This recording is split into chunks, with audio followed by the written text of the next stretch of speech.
I provide a lot of technical assistance and trainings for a lot of providers in our area, and they're all 0 to 5 preschool age teachers. And when I'm doing trainings talking about the cephal pyramid model, I'll say to them, I'm going to describe a child to you. And I'll say that child in your classroom tantrums a lot, has emotional outbursts, doesn't really know how to control his anger, could isolate himself, sometimes becomes very picky over things that he's doing in the room. It could even come down to food. And I'll say to the teachers as I'm doing trainings, what do you think's going on with that child? What could be going on in their life that you really need to understand or focus on when you're experiencing those types of things in the classroom?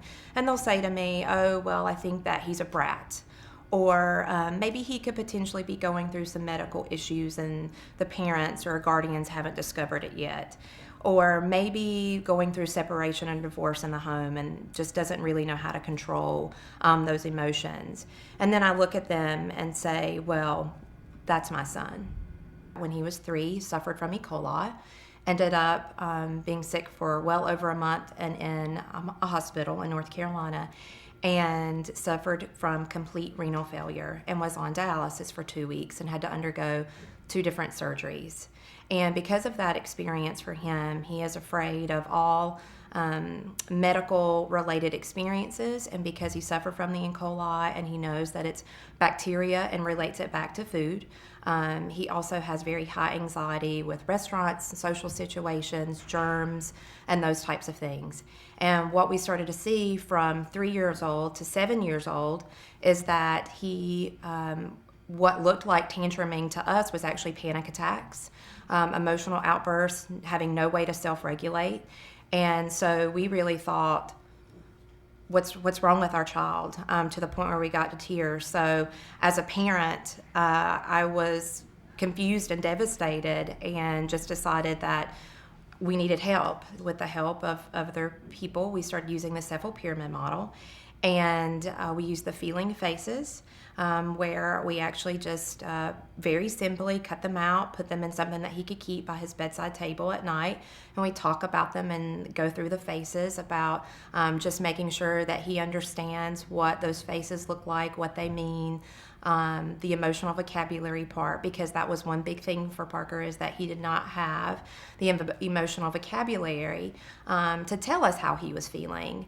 And then we used different breathing techniques for self-regulation to help him understand I can take a deep breath, I can choose to do something different through the solution kit, and he has pictures cues, so we use lots of visual scheduling in our home because sometimes he has a hard time with transitioning.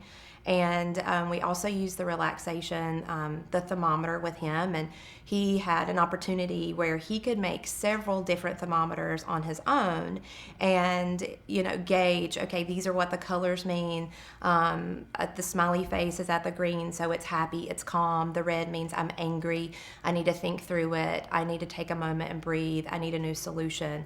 So those are the things that we've used at home with him, and from a parent, it has changed our lives, and now Parker is very happy. And when we get to that point with Parker that he does need to take a moment to think socially, emotionally, what can I do when I'm angry? I can choose to do something different than what I would have done before. You can see his shoulders rise and fall because he's thinking, I'm going to stop and take a deep breath, and I'm going to choose to do something different. Working with so many teachers and different providers in our area, just being able to explain to them that this is something I believe that they could use in the classroom that could not only change and transform their lives as teachers, but their students as well. I can actually say to them, look at what I'm doing at home with the cephal pyramid model, that it's transformed and it's changed my family's life in a very positive way.